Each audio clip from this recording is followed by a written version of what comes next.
boa noite para você. No Entrevista Coletiva de hoje, nós vamos conhecer a orquestra brasileira mais ouvida no Spotify e também a primeira a conquistar 100 mil inscritos no YouTube. Formada em 2000, a Orquestra Ouro Preto é conhecida por sua inovação, criatividade, sempre buscando excelência e adaptando-se a diferentes estilos musicais. O fundador e regente titular, maestro Rodrigo Toffolo, está conosco hoje.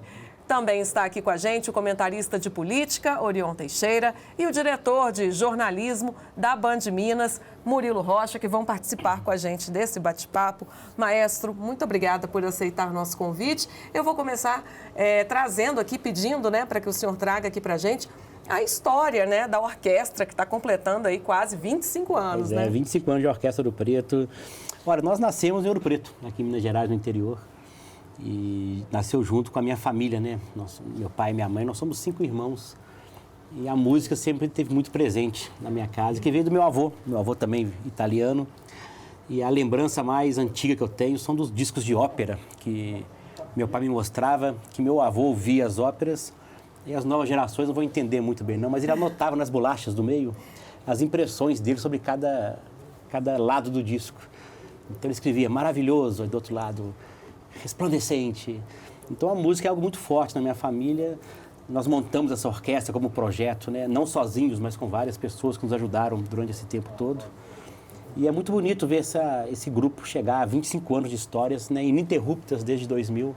Hoje um projeto já consolidado, nacionalmente e estadualmente também. Maestro, eu acho que, como você disse, é conhecida nacionalmente a Orquestra de Ouro Preto. E um dos sucessos dela é conseguir se associar a grandes nomes da música brasileira, reinterpretando obras como Alceu Valença, João Bosco, Milton Nascimento. E a gente falou aqui, pegando o Alceu Valença, foi meio um ponto de virada para a orquestra. Você estava falando antes aqui do programa. É isso mesmo? Como é que surgiu essa ideia de gravar com o Alceu Valença, as valencianas? E se esse foi o ponto que a orquestra, vamos dizer, se nacionalizou, virou um sucesso? Valencianas é um ponto fundamental na história da orquestra, A ideia original foi de Paulo Rogério Lage, que é diretor de cena também de Valencianas. Inclusive, a ideia era homenagear o Alceu, pelos 40 anos de carreira dele à época, Valencianas fazem 10 anos já. E essa associação da Palco, da Tropicana de Alceu, da Orquestra Ouro Preto, eu acho que fez surgir um projeto muito diferenciado do que seria o encontro de um cantor como orquestra, Então, a primeira grande mudança na concepção de Valencianas é exatamente a figura de Alceu à frente da orquestra, como se fosse um solista, um pianista, um violinista. Então, já é uma mudança de estado físico, quem vê Alceu sentado tocando, é exatamente já para colocar o público, para que possa ouvir Alceu Valença.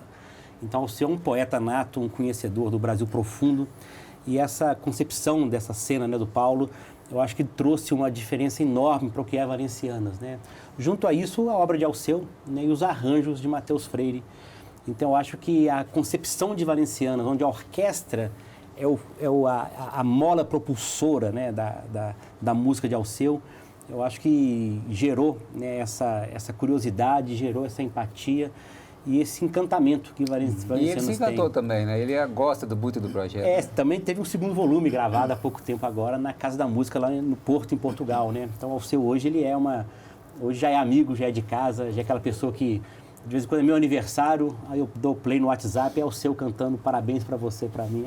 Legal, Tem uma mudança de paradigma aí também, Porque a gente sempre associou a música, a orquestra, ao clássico, ao erudito, E essa combinação, essa associação com a cultura popular, isso dá que tipo de dimensão nova para a música? Pois é, isso é muito interessante, porque se você pega a história da música e da orquestra, ela sempre esteve conectada com o atual, Então, inventaram a clarineta, colocaram na orquestra. Os instrumentos de percussão eram inventados, iam para a orquestra, E as pessoas tinham uma busca pelo novo, Você lê em cartas de Mozart, por exemplo, que escrever a moda de Bach era escrever a maneira antiga, Então, as pessoas gostavam do novo, De repente, na segunda metade do século XX, as orquestras meio que pararam de incorporar. A guitarra não foi incorporada, por exemplo.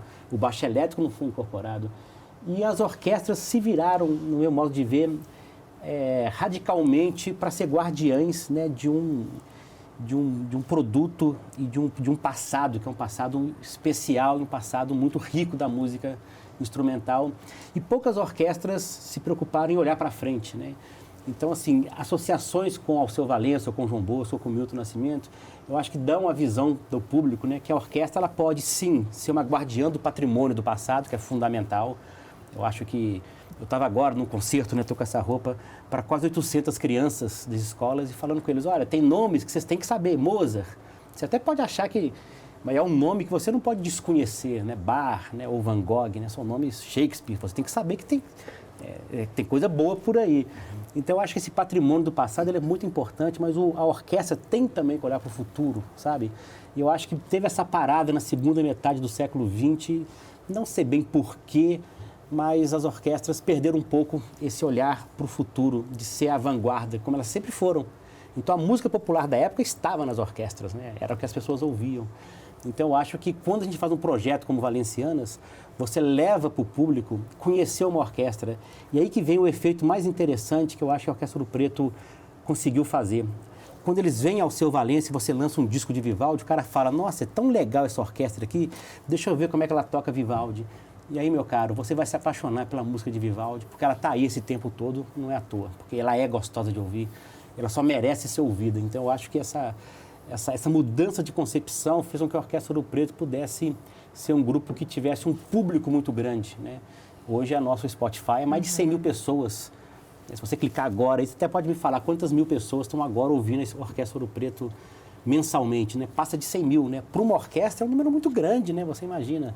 É mais ou menos, sei lá quantos Palácios das Artes dão 100 mil pessoas, né? O experimentalismo está muito presente também na orquestra, né? Muito, muito. Eu acho que a gente nunca pode deixar, sabe, de usar a orquestra como essa sabe, eu gosto muito disso, né? Quando as pessoas me perguntam assim, maestro, dá para fazer funk com a orquestra? Eu falo, a orquestra para mim é algo ilimitado. Então, eu nunca diria que não dá para fazer, porque se eu falo que não dá para fazer, eu estou limitando o conceito de orquestra. E o experimentalismo vem exatamente daí, da gente sempre tentar fazer algo diferente para mostrar para as pessoas que a orquestra é capaz de. Agora, gostar ou não, aí já é outro assunto, né? Você pode gostar, você pode não gostar, aí é mas é possível, sim, da orquestra ser algo muito mais do que uma guardiã de um passado musical da humanidade, que é muito importante, mas o futuro também é. E dá curiosidade demais, né? Imagina ouvir uma orquestra tocando funk, né? Pois é, toca Beatles, né? Luiz Gonzaga, os programas. Exatamente, né? Luiz Gonzaga, por exemplo, a gente está fazendo uma turnê nacional. A gente foi a São Luís agora tocar Luiz Gonzaga, 2 teatros lotados. E é legal dançar Luiz Gonzaga quando você está numa festa, dança o forró e tal, você está ali paquerando, tem essa questão social da música. Mas quando você senta num teatro para ouvir Luiz Gonzaga, a música dele toma outra proporção. Sim. E eu falo muito com o público, cara, olha a melodia, olha que coisa linda isso aí. Olha como é que ele faz toda a peça funcionando, olha a harmonia do que o compositor faz. Então você dá para a pessoa um outro tipo de olhar sobre o Luiz Gonzaga. É também para dançar na festa e dançar no carnaval. Mas você vê que a música é muito mais rica, né? Quando você... É uma outra versão? Eu não diria uma outra versão, eu acho que uma outra percepção, Orion. É você perceber que essa música ela também pode ser ouvida e apreciada, né? Nessa condição de você sentar e falar, vou ouvir Luiz Gonzaga. Ah, mas Luiz Gonzaga é para dançar? Não só para dançar, ela também pode ser ouvida. Como você escuta, por exemplo, uma sinfonia de Mozart hoje. Você percebe o tema que ele faz, a música... E é claro que você vai cantando junto ali, a música fica mais íntima de você. Agora, maestro, ninguém tem dúvida do sucesso musical da Orquestra Ouro Preto, mas também é um case de negócios bem sucedido, né? A orquestra sempre tem bons patrocínios, está alçando voos internacionais. Queria um pouco que você falasse também dessa evolução enquanto negócio. A orquestra enquanto negócio, quantos músicos, quem patrocinava, como é que isso foi crescendo até se tornar um case de sucesso. A orquestra hoje, até uma coisa interessante falar, porque, Murilo, hoje a orquestra ela é um grupo 100% independente, né? Não há nenhuma participação direta na orquestra, nem de dinheiro do Estado, nem da Prefeitura de Ouro Preto. Então, isso, a primeiro ponto, é um problema, porque você não tem um apoio, né, de instituições importantes, né, para a manutenção da orquestra, né? A parte boa, porque tudo tem 2 lados, é a independência que a gente tem, que o projeto possa caminhar conforme a direção artística da orquestra consegue caminhar, né? Então, hoje a orquestra, ela se nutre, né, dessa maravilha que são as leis de incentivo que o Brasil tem, né? E a Lei Rouanet é uma lei muito importante, é uma lei que tem alimentado vários projetos como o nosso, não só na área de música, né, na área de museus, por exemplo, né? O que essa lei tem feito. E a orquestra hoje possui, sim, uma série de patrocinadores fixos há muito tempo, que se associam na orquestra, né, para estar nos dando esse apoio que é tão necessário hoje para que ela continue E vivendo. o tamanho, Maestro? Como é que foi essa evolução do tamanho, do número de músicos hoje? Já começou com o número que tem atualmente? Olha, hoje a orquestra tem 3 núcleos principais, Murilo. A gente tem hoje a orquestra principal, a Orquestra Ouro Preto, com cerca de 25 músicos. Nós temos uma academia jovem, com 28 músicos entre 18 e 28 anos. Esse é um projeto muito importante, porque eles são bolsistas nossos. Os projetos sociais, normalmente com 17 anos e meio, eles saem dos projetos sociais. É exatamente onde o cara está começando a aprender a tocar bem. E eles precisam, né, a grande maioria, de colaborar dentro de casa, financeiramente. Então, muitos, quando não conseguem entrar numa orquestra profissional, nem estão preparados ainda, eles deixam o instrumento de fora e deixam a música. Então, a nossa academia, eles são bolsistas de um projeto onde eles conseguem se profissionalizar. Você tem uma ideia, já teve um músico nosso, da nossa academia, que foi para a Sinfônica de Minas Gerais, que foi para a Filarmônica de Minas Gerais, que foi para o Pará, que foi para o Rio de Janeiro, né, que está no exterior estudando e que está na nossa própria orquestra. Então é muito bacana você ver esse giro do profissional. Quer dizer, um estudante de alto nível vai para uma academia onde é bolsista e consegue colaborar financeiramente em casa. Aí eu quero só chamar a atenção do simbolismo que isso é, né? Você chegar em casa e falar, não, pai, mãe, vou colaborar com a feira trabalhando com música. Isso é muito importante. Sim. Muito como importante. forma de ascensão social. De ascensão, né, social. Agora, Rodrigo, não há dúvida desse sucesso de vocês aí. Agora, isso é uma prova de que há vida fora da indústria cultural, que pasteuriza a música, a arte, a cultura. Como é que é esse desafio para vocês? Olha, o desafio é muito grande, né? Eu acho que a formação de plateia, sabe, eu acho que é algo muito importante para a gente, né? Hoje a Orquestra Ouro Preto, isso eu aprendi com o Nelson Aires, né, que é um músico fantástico. Ele falava assim, antigamente as pessoas chegavam em São Paulo, você estava num teatro, você tinha Novos Baianos no teatro, a Tropicália no outro teatro, não sei quem no outro teatro.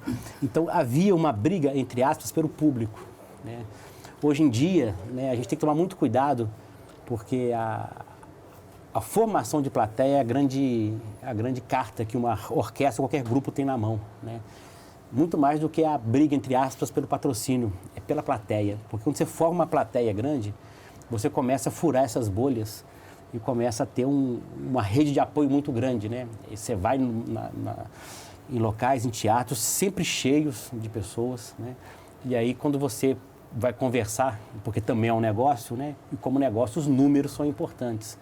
Então, quando eu chego para alguém e falo, olha, eu tenho mais de 100 mil pessoas no meu YouTube, né? Eu falo hoje para mais de 100 mil pessoas no meu Spotify, também são números, né, que as pessoas querem entender.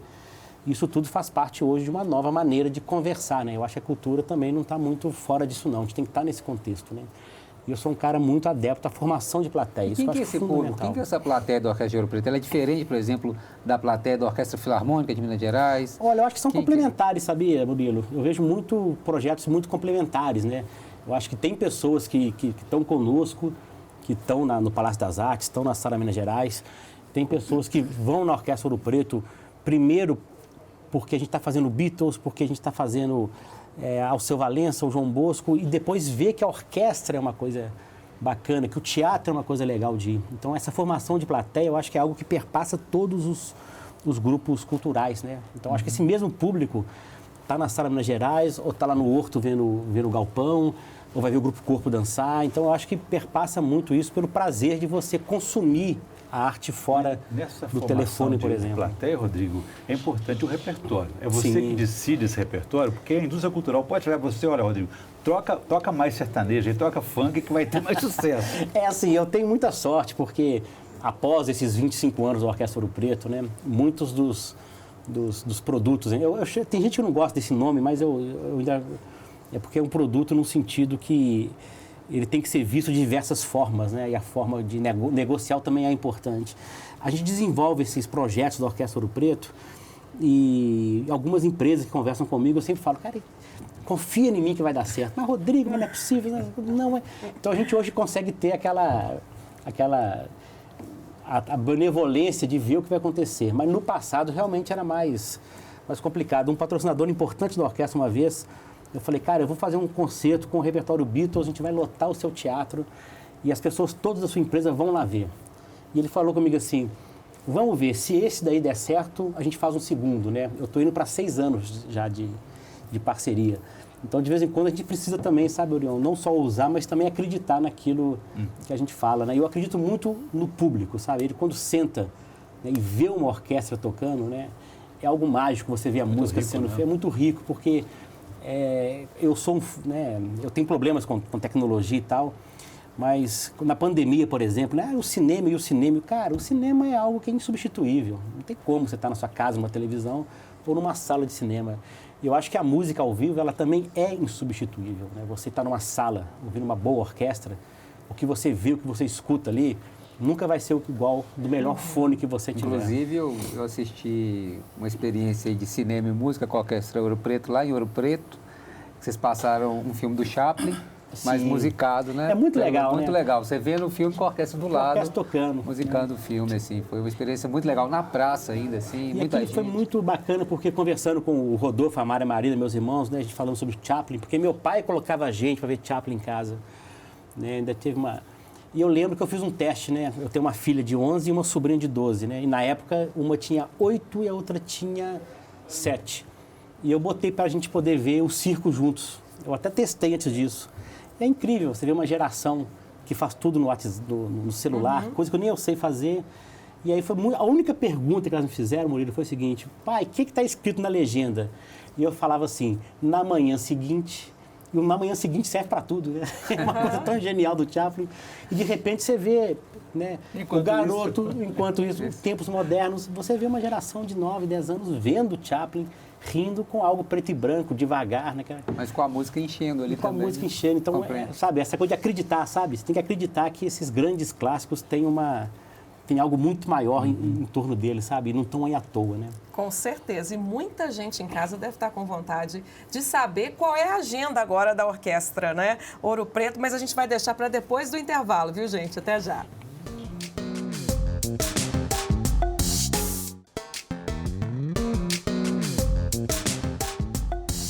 Estamos de volta com a entrevista coletiva, hoje sobre a Orquestra Ouro Preto. Maestro, vamos continuar aqui agora, né, com a agenda da orquestra.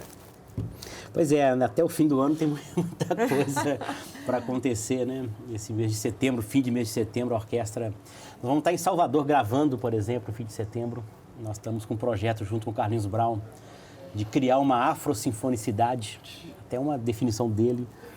E vai ser gravado lá na Concha Acústica de Salvador. A gente está muito, muito feliz com esse projeto que vai compor os 25 anos da orquestra.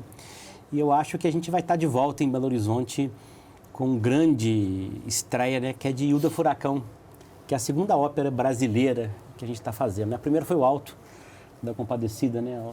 Muito bonito. Do Ariano Suassuna. Quando a gente vai poder assistir? Olha, vai ser em novembro. Eu estou muito feliz com Hilda porque... não só poder revisitar a obra do Roberto Drummond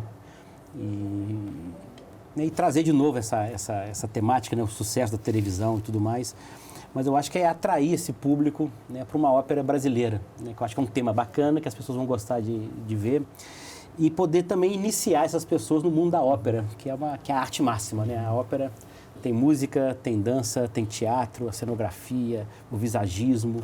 Então, a ópera, como essa arte maior que congrega tudo, foi sempre um pensamento nosso de tentar, né, ter um viés de uma ópera brasileira. E, para isso, eu acho muito legal procurar textos brasileiros agora, e contemporâneos. Como fazer essa transformação? Porque quando você pensa no Alda Compadecida, né, ainda tem o texto ali do Ariano Suassuna que, teatro, remete a uma ópera. Agora... O Hilda Furacão, como é que faz essa adaptação? Quem vai fazer essa adaptação para ser uma ópera? Já está pronta já. Eu até passei o fim de semana estudando a partitura e a gente entregou isso nas mãos do Tim Rescala, né? O Tim ele é um homem de teatro por natureza, né? Um grandíssimo compositor que compôs a ópera do Alda Compadecida. E a grande desafio é exatamente você conseguir contar numa ópera aquela história toda com menos personagens também, né? Mas assim, eu acho que a adaptação está muito bacana, a história da Hilda está lá, com tudo que uma boa história tem, né? Então, tem briga, tem confusão, tem família tradicional mineira, tem padre, enfim, toda essa... o Ariano Suassuna falava, né? O que é ruim de passar é bom de contar. Então, eu acho que a Hilda tem um pouco disso, né? Tem muita confusão boa, sabe, Ariano? Rodrigo, como é que você identifica esse texto? Porque o Brasil tem assim, uma oferta enorme de textos, de oportunidades, né?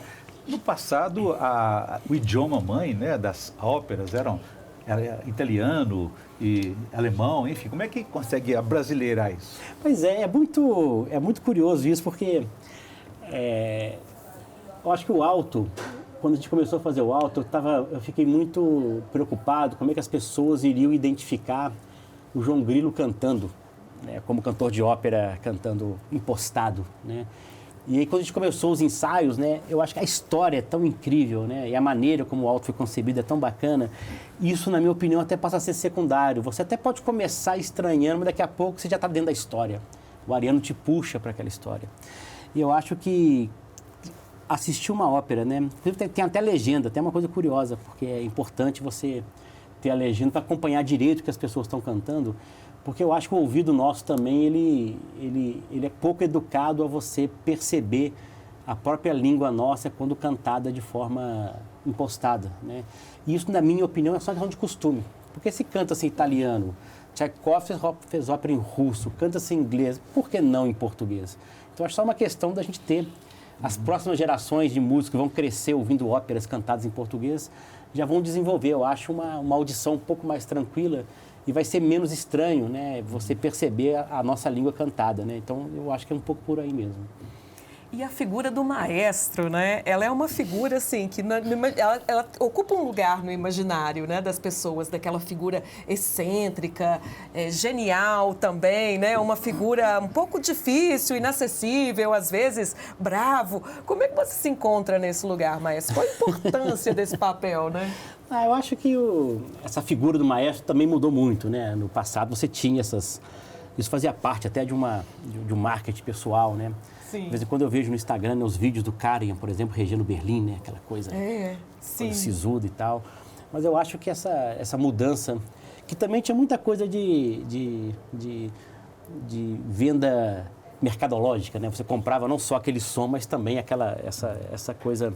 O personagem, né? Distante. O personagem fazia. Né? E, de repente, o filme fez sucesso no passado. Leonard Bernstein vem exatamente o oposto do Karajan, né?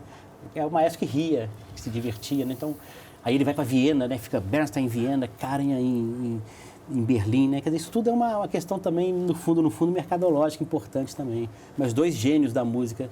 Mas eu acho que hoje a figura do maestro, ela realmente teve uma mudança enorme, né? E para o bem, né?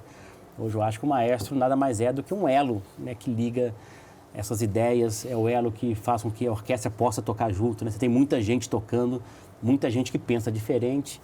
E a figura do maestro hoje nada mais é que uma consonância da ideia musical para que uma orquestra possa funcionar. Então, e é uma mudança muito sadia, eu acho, sabe? Nada mais é do que você se dispor a fazer um trabalho onde o preparo, ele é um preparo, né, que você falou dos textos, por exemplo, né?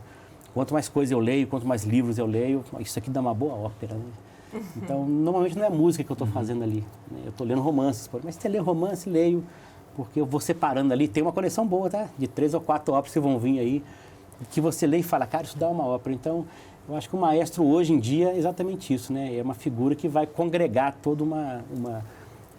Agora, Rodrigo, como é que você e os outros músicos, a orquestra, é visto pelo meio da música clássica brasileira? Tem um certo preconceito, crítica? Você acha que um nariz meio assim torto para você? Você acha que tem isso, assim, uma coisa menor, tal, justamente por estar popularizando?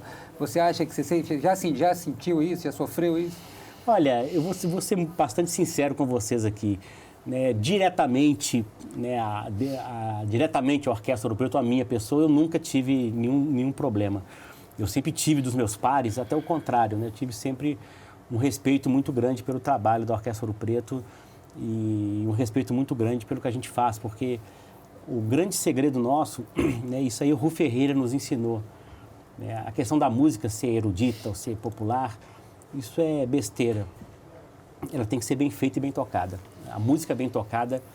E a Orquestra Ouro Preto, eu acho que eles têm eu tenho dos meus pares essa percepção que a gente faz e faz bem feito. Então, mas a gente não é uma orquestra comum, nem uma orquestra dentro dos padrões que as pessoas estão acostumadas a ver. A gente lançou um disco agora de Haydn Mozart, por exemplo. E esse disco foi finalista no prêmio da música brasileira, categoria erudito, né? Junto com a OSB e junto com a OSESP e a orquestra. O que a Orquestra Ouro Preto faz lá? Nós também estamos lá, sabe, Murilo? Só que, logicamente, com um disco desse, tem uma reverberação muito menor do que a gente está fazendo uma turnê internacional com o Alceu Valença. Isso são coisas diferentes mesmo. Do que tocar com o Diogo Nogueira? Por exemplo, né? Mas o disco está lá, né? E eu sempre falo muito, né? Ano que vem vamos lançar Vila Lobos, por exemplo, com André Memari, outro compositor. Então a Orquestra Ouro Preto tem a parte da excelência, a gente faz esse tipo de trabalho. Inclusive, o primeiro disco nosso foi indicado ao Grammy Latino, isso era 2007, né? Imagina, 2007 nós temos um disco indicado pelo Grammy Latino, que eu fiquei sabendo abrindo a Folha de São Paulo e vi lá nosso disco indicado, nem sabia. Nossa, vamos deixar um convite, então, para a gente encerrar, né? Para quem não conhece, conhecer, então, por meio das plataformas digitais ou então pessoalmente, né? Pois é, a Orquestra Ouro Preto, estamos aqui no Sesc Palladium todo um domingo por mês. Ingressos acessíveis, né? Ingressos acessíveis, nós estamos sempre tocando. Nós somos a orquestra residente do Palladium, né? Então, quem quiser ver a Orquestra Ouro Preto, uma vez por mês no Palladium. E nas redes sociais da orquestra, né? Instagram, YouTube, estão lá nossos discos, estão nossos convites, está tudo lá sendo falado. E olha que tem problema com a tecnologia, viu? Mas eu tenho, mas o pessoal da orquestra é bom.